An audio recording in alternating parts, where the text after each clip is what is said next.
Yes, and then he lost 14 seats, Turnbull, and then was defeated. And people criticised you. You said you spent, when he won that election, I think by one vote, and we got him out in the middle of the night and so on, you spent, you say in the book, an hour trying to persuade Turnbull to make Tony Abbott Defence Minister. And? Well, I spent some time on the phone with Malcolm Turnbull, and let me say I tried, and I still do, retain very amicable relations with him. He's a former Prime Minister and a former colleague of mine, and I don't intend to alter that approach. But I didn't spend all that hour trying to persuade Tony, make Tony Defence Minister. We talked about a whole lot of other things, and you'll appreciate that they were the sort of things I don't want to go into detail about. But making Tony Defence Minister was part of it. I used that as an illustration of the intensity of the, I suppose, the antagonism between the two men. Yet they weren't antagonisms based on clearly identified policy differences. The great story, I suppose, of when McEwen said that he wouldn't serve as Deputy Prime Minister in a Liberal Party led by Bill McMahon. There was a big policy difference involved in that. McEwen was an interventionist.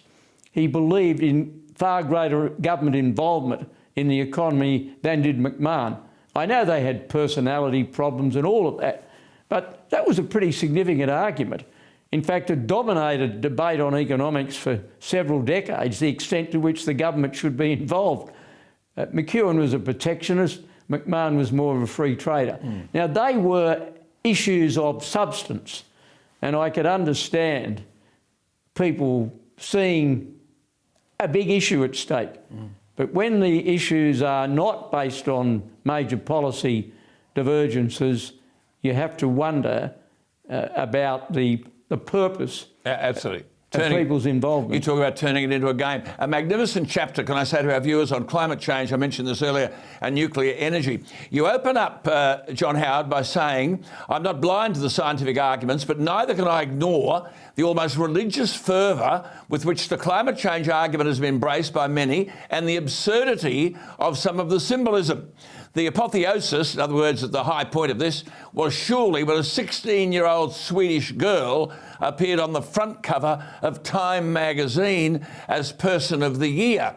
Now, before I get you to comment, immediately after that you make this brilliant observation that on June 24, 1974, the same magazine printed, quote, however widely the weather varies from place to place and time to time, when meteorologists take an average of temperatures around the globe, they find that the atmosphere has been growing gradually cooler for the past 3 decades. This is 1974. The trend shows no indication of reversing. Climatological Cassandras are becoming increasingly apprehensive for the weather aberrations they're studying may be the harbinger of another ice age. 1974.